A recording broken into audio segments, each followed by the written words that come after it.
iPhone 4G versus Nexus One and Galaxy S with Emilio Vignapiano. So let's start first of all with the hardware characteristic of the three phones. With the Nexus One, that is 190 per 60 per 11.9 millimeter. Then we have the iPhone 4G, that is the smallest of the three. It's 150.2 per 58.6 per 9.3 millimeter. So it's really the thinnest one between the three.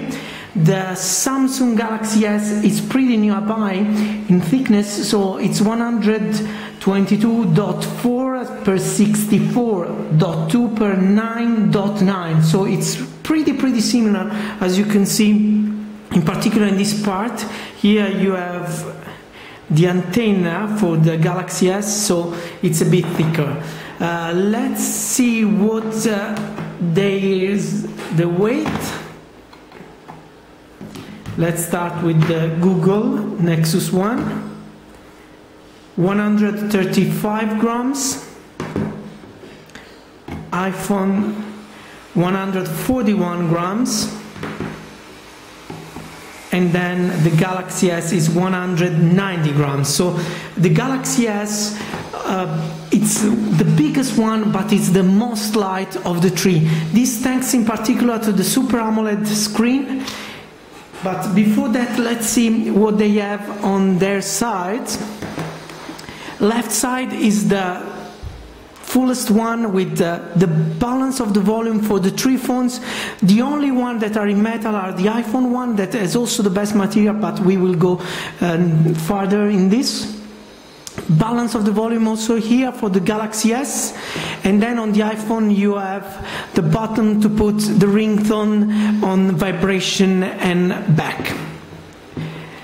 Then on the top we have, with the Galaxy S, 3.5mm jack, micro USB to sync and to charge.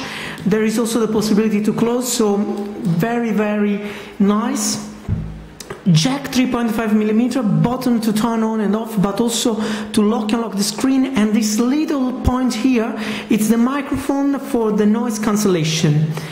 That on the Nexus One is in the back position here, but let's continue on the top. 3.5mm jack also here, button to turn on and off and lock the screen.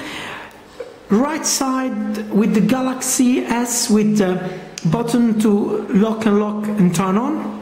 Micro SIM card here, classical iPhone button to take it out. Nothing on the Nexus One. On the bottom we have just the microphone. On the Galaxy S, what you see here, it's to take over the back cover.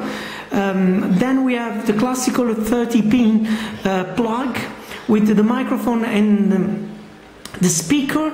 Then you have also two screw pin for the dock, the car dock and the house dock, microphone, main microphone, and micro USB to sync and to charge for the Nexus One.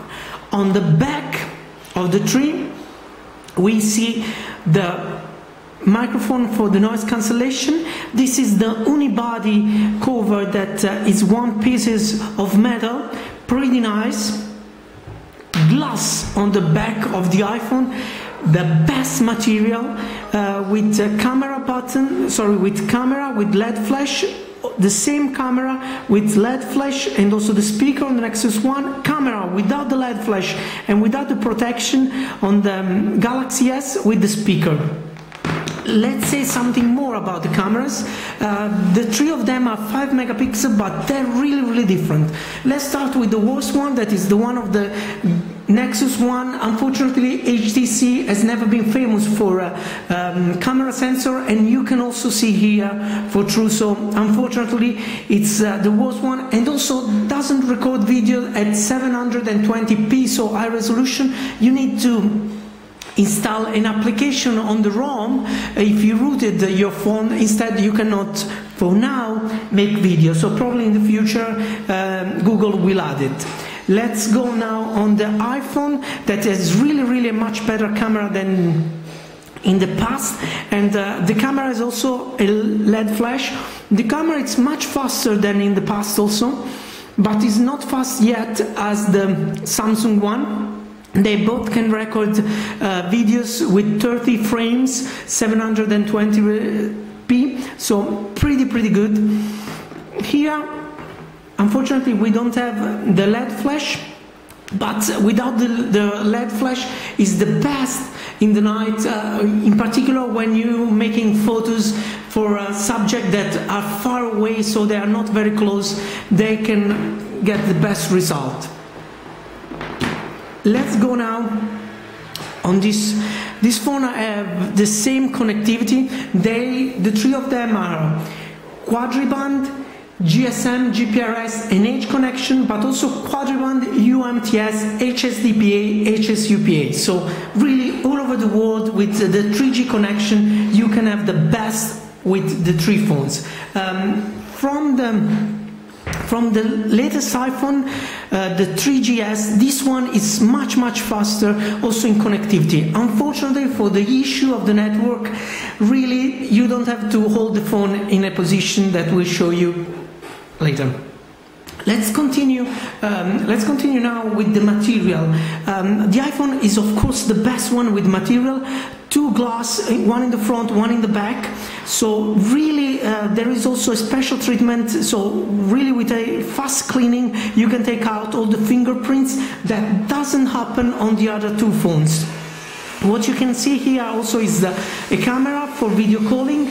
The video calling only works with Wi-Fi network for now.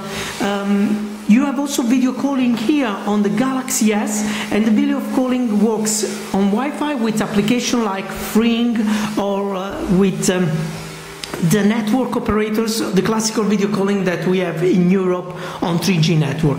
Unfortunately, no video calling on the front on the Nexus One. You can use the back camera with application like Ring, so you cannot do 3G video calling. Glass, as we were saying before, aluminium all around, and this is the best part. But let's see what is not nice of these things. First of all, we have also a little plastic here just on the edge of the phone to protect the screen.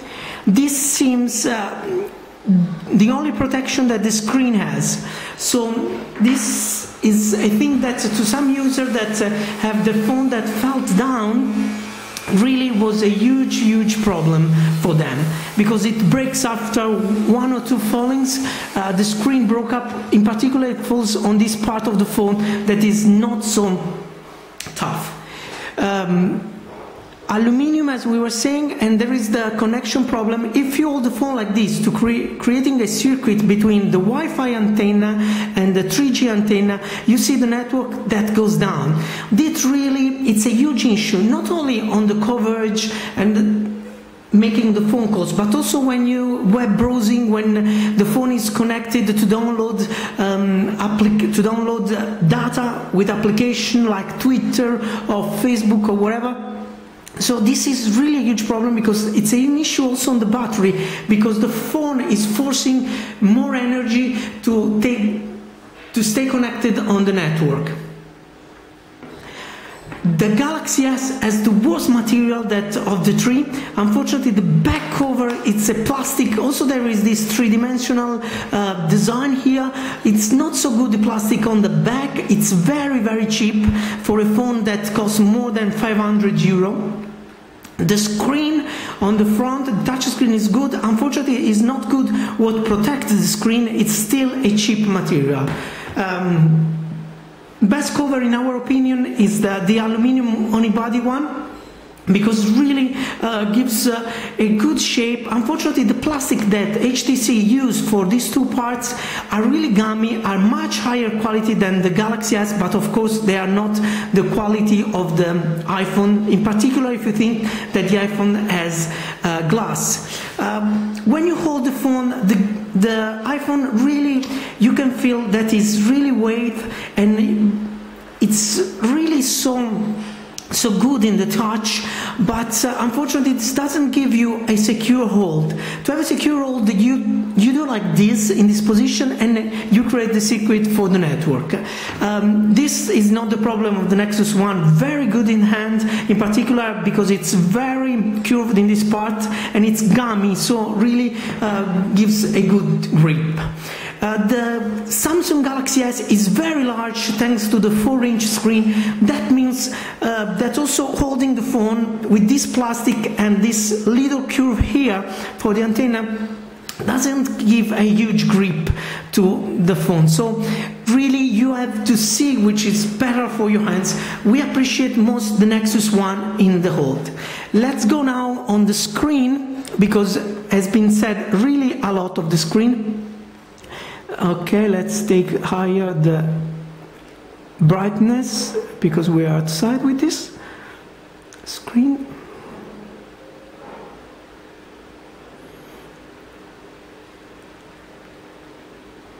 Brightness maximum as the other ones. So this here, 3 different philosophy of screen. Let's start with the AMOLED. This is an AMOLED Samsung screen that HTC is using on the Nexus One. It's good. In front of the light, not so much, to tell the truth. It's not very clear. It's much more clear the iPhone and the Super AMOLED of the Galaxy S. We have to say that the best black that we saw for now are the one of the Galaxy S. As you can see, at the most black, the iPhone is not so black yet. It's almost similar to the black of the of the Nexus One, as you can see here. They are very, very similar, but the Super Retina one, it's the Retina display, the best part of the Retina display is the resolution. That is really amazing. It's the best resolution that we see till now on a phone. In fact, we are talking about 640 per 960, so really, really with full of pixel per centimeter. So, and you can really appreciate in applications that have been developed for iOS 4, like contacts, books, in applications like MessageNet or other applications that are compatible with this OS but are not natively developed for them. You can see that it's something not going as excellent as there is. In fact, Twitter that has been developed for it, it's amazing how the text, you cannot see the pixel in the text. So this resolution really pays, in particular on software developed for it. We hope that they can make a more black also for this color, because the Super AMOLED is working pretty much better. Another main difference are the colors. The colors of the Super AMOLED are brighter and more crispy. Unfortunately, the resolution on this phone is not so defined as the other one. In fact, we are talking about the classical 480 per 800 pixels, so the best one that there is also Nexus One on Android phones on this moment, but it's not so definite as there was the iPhone one. So the color here better, but the resolution on the iPhone is much better. What we really appreciate also of this screen is that the fact that, as you can see here, the layer of the touch is almost the same thing as the screen. So there is no difference between them. A huge difference there is between the touch and the screen here on the Nexus One, as you can see. Little less step is on the iPhone, but is not yet as it is in Super AMOLED. So I could just imagine a resolution like this on a Super AMOLED like that. So it would be really amazing, but probably we just saw in the next generation on Android smartphone. Let's go also on some of the feature of, there is radio on the Samsung, radio FM on the Samsung Galaxy S. There is no radio, of course, because there is iTunes on the Apple iPhone. There is radio chip on the Nexus One, but unfortunately it's not activated yet. You can just see in other phones like the Desire that is almost the same hardware. Let's go, so I want to show you some difference between application. Let's go to Layer. Okay, I want to show you how the different user interface is. Let's go here. Lyre is the same application, but developed, of course, on the two software. Okay, so as you can see here, unfortunately Samsung lost the network. We are far away from the hotspot. As you can see here, there is the classical iPhone user interface with the name on the top and the core function, and with the menu on the bottom. This means that these two parts of the screen are cutted. On the Nexus One Android, also that is on Galaxy S, you have just on the top the menus and nothing on the bottom. That means that you have more space to see the application. The same stuff happens also on the web browser. Okay, this is Android 2.1 on both, because we didn't upgrade to 2.2 yet because it's not officially come out. So we still don't have Flash Player that we know that is present on Froyo on Android. So the whole of the Flash that Apple iPhone will never have for jobs admission. Then the menu that cuts here, as you can see, the part of the screen. So the portion of the screen that you can see is much less, but I hope you can appreciate how you can read also the small text here thanks to the huge resolution of the screen.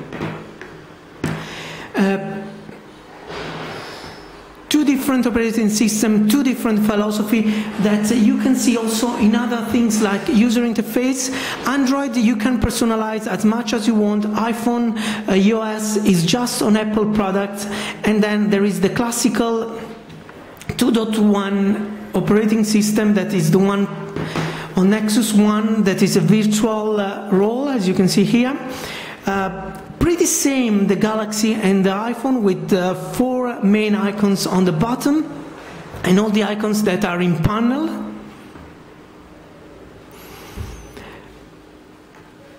There is multitasking on the three of them, but the multitasking is much different. It's not only multitasking on the Android phone. As you can see, this is a task killer, so you can see the application that are on and you can kill them, you can do what you want. On the iPhone, the application of the multitasking should be activated, and you should be develop the application on this new type of multitasking. So some application will not have the multitasking because Apple doesn't see the utility on the multitasking on them, and also because they are not using, they don't need to use much more energy than the others. This is a main issue on the iPhone, the energy one.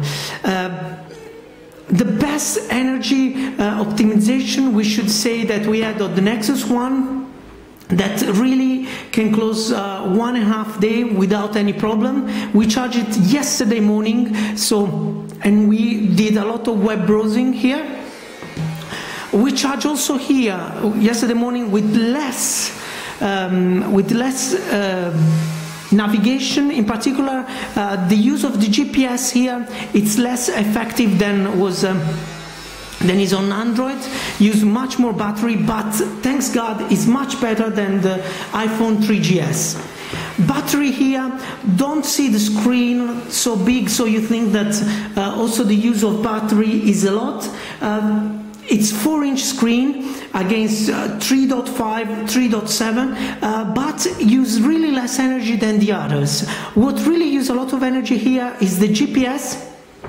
And also in the web browsing, the network uses a lot of energy under 3G connection. On Wi-Fi, it's the best one. So really, they have, Samsung and Apple, they have to optimize the software. Instead, will be really a main issue to close the day. Also with the new technology, the Super AMOLED and the Retina display with new battery on the iPhone.